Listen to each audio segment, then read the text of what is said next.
એક ગામમાં એક રાજા રાજ કરતા હતા. એને બે દીકરીઓ હતી.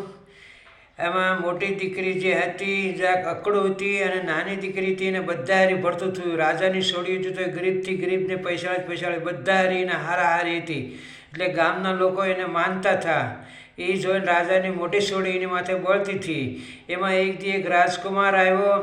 રાજાની છોડીને વ્યવહાર કરવાનો હતું તે મોટી છોડીને રાજાએ દેખાડી કે મોટીનું થઈ જાય પછી નાનીનું કરી. તો રાજકુમાર આવ્યો, એને ગામમાંથી ચર્ચા મળી, એને એની છોડીને જોઈ અને બેને હારી વાતું સીતું કર્યું. તો એને નાનીનો સ્વભાવ સારો લાગ્યો કે રાજાને કીધું હું તમારી નાની છોડી હારી લગ્ન કરીશ. અને રાજાને નાની છોડી બહુ વાલી હતી. તો કે સારું, જેવી તમારી ઈચ્છા એમ કહીને અને પછી રાજા હા પાડી અને રાજકુમાર વહી ગયો. અને આ છોડીને એવું લાગ્યું કે હું એમનેમ છો ને આને મારી આડેથી લગ્ન લઈ લીધા, આને મારી નાખવી જોઈએ. આ રીતે એને વિચાર કર્યો. પછી રાજાની છોડીએ એક માટલામાં યારું લાવ્યા. અહીંયા એને હગાઈ કરી નાખી. એને પણવાની તૈયારી હતી.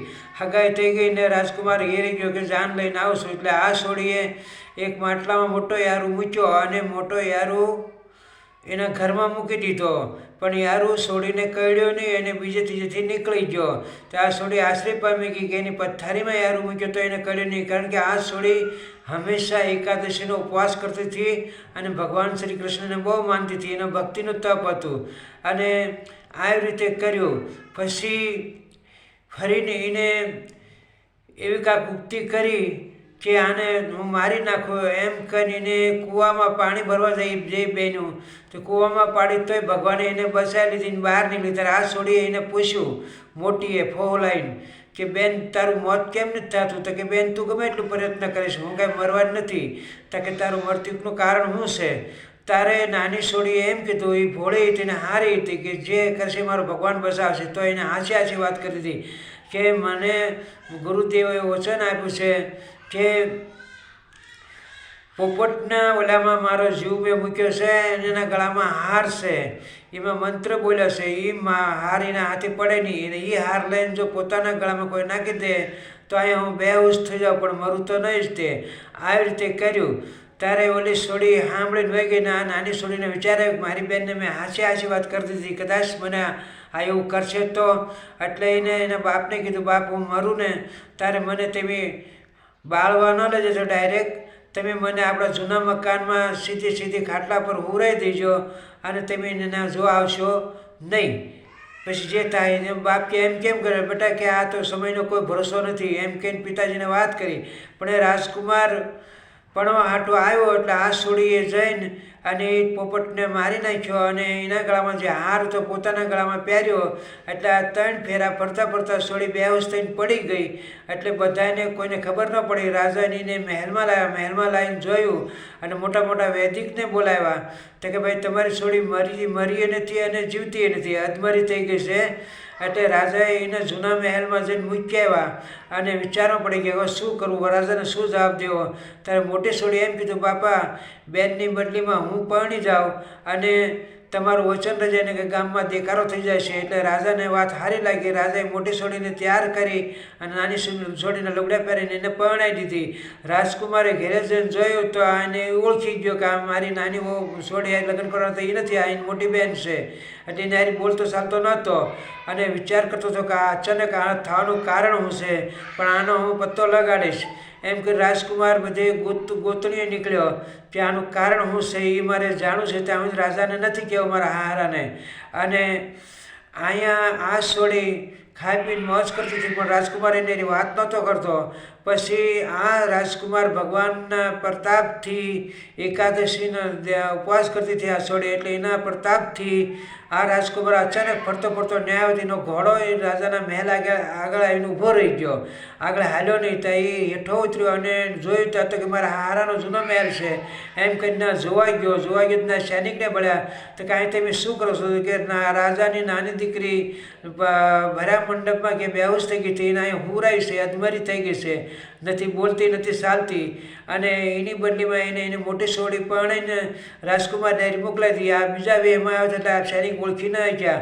આ રાજકુમાર ત્યાં બેઠો અને રાત પડી ત્યારે ઓલી છોડી માળા કાઢીને એને અલમારીમાં મૂકી એટલે આ સોડી અહીંયા બેઠી થઈ ગઈ. ત્યારે એને બધી વાત એને કરી એના ધણીને એને પૂછી પણ મને બધા ઉત્તર દીધો તો કે આનો રસ્તો એ કે એ માળા જો મારા ગળામાં આવી જાય તો હું હતી વિનવી થઈ જઈશ પાછી. આવી રીતે નાની સોડીએ કીધું. એટલે આ રાજકુમાર એને લેવા જવાની તૈયારી કરતો હતો તો ભગવાન પ્રગટ થયા અને એને કીધું 81 રૂપિયા ભગવાન પ્રગટ થયા અને કીધું કે ભાઈ તમારે એક દીકરો થઈ જવા દો, 5 વર્ષનો દીકરો થાય ત્યારે એ દીકરો એના ગળામાંથી હાર લઈ આવશે, તમારે એને મોકલો ને એમ કહીને ભગવાન અદ્રશ્ય થઈ ગયા. અને 5 વર્ષ સુધી આ રાજકુમારના સોડે અહીં રહ્યા. આ રાતે ઘેરે સવારે ઘરે જાય ને આખો દી ઘેરે ને અહીં ઉઈ આવે. એમ કરતાં કરતાં એને દીકરો થયો. દીકરો લઈને રાજા એને આવી ગયો, રાજકુમારને આવી ગયો. તો કે દીકરો કોનો છે? તો દીકરો આપણો જ છે, પણ આ દીકરાને જો સારી રીતે તું રાખીશ તો કદાચિત હું તને તારે હારી બોલતો થઈશ ને તને સારી રીતે રાખીશ. આવી રીતે એ રાજકુમારીને કીધું. એટલે આ છોકરાને ચડાવીને કીધું હતું કે તું ઓલો હાર માંગ. ત્યારે આ છોકરાએ કીધું મમ્મી મને ઓલો હાર આપો. આ છોડી દેતી નહોતી. છોકરો રોવા મળ્યો. ત્યારે આ છોડીને એમ થયું કે રાજકુમારે કીધું છે કે સારી રીતે રાખીશ તો રાજકુમાર મારા હારી બોલતા થઈ જાય છે અને મારા થઈને રહેશે. એટલે એને હાર એને આપી દીધો. એ હાર લઈને એ છોકરાએ એના બાપના હાથમાં આપી દીધો. અને એનો બાપ ઘોડો લઈને અને એને નાની જૂની વહુને લેવા ગયો. નાની વહુને ત્યાં આ છોડીને એમ થયું કે આને મારી નાખો, આના વડેથી જ બધું થયું છે. એટલે એ છોકરાને એને મારી 2 ટુકડા કરી નાખ્યા. ત્યારે 11માં ભગવાનને પ્રગટ થયા. 11 માતા કે 11 ભગવાન જ છે દ્વારકાધીશ. ત્યારે પ્રગટ થયા અને એક ભામટીનો રૂપ લીધું કે મને ભિક્ષા આપો એમ કીધું. ત્યારે ઓલ્યો મેં સૈનિક એને ભિક્ષા દેવા આવ્યા. ત્યારે કે હું તમારી રાણીના હાથે જ લઈશ. એ રાણીના હાથે લેવાનું કીધું. ત્યારે રાણી ભિક્ષા દેવા આવી. ભગવાન 1 રૂપિયા દઈને 2 સોડિયા ભેગા કરીને છોકરાને હસબન્ડ કરી નાખ્યો. અને આમથી રાજકુમાર આવ્યો અને છોકરોય આવ્યો. અને પછી આ બેને જોઈને અને છોકરાને જોયો એટલે આ છોડીને એકદમ ઓલું થઈ ગયું કે એને પછી પગમાં પડી ગઈ. એને કીધું કે આનું કારણ હું? તો કે આ તો મારા દ્વારકાધીશની દયા છે. 11નો અપ્પા હંમેશા કરશું. બેન તો હંમેશા બળ્યા કરશો, બળીને કોઈ ફાયદો નથી. ત્યારે ઓલી મોટી છોડી હતી રાજકુમારના પગમાં પડી ગઈ અને બધી હકીકત વાત કરી કે મારી બેનને મારવા મેં બહુ કર્યું, પણ જેને ભગવાનની રખવાલી હોય, ભગવાનના અપ્પા કરતો એને કાંઈ ન થાય. આ રીતે કીધું હવે મારો અપરાધ જેવો તમે દંડ દો નકર મને તમારી પત્નીથી સ્વીકાર કરો, નહીં તો હું મરી જઈશ. ત્યારે ઓલી નાની છોડી એમ કીધું કે મારી બહેન જ છે ને ભલે રે હારી.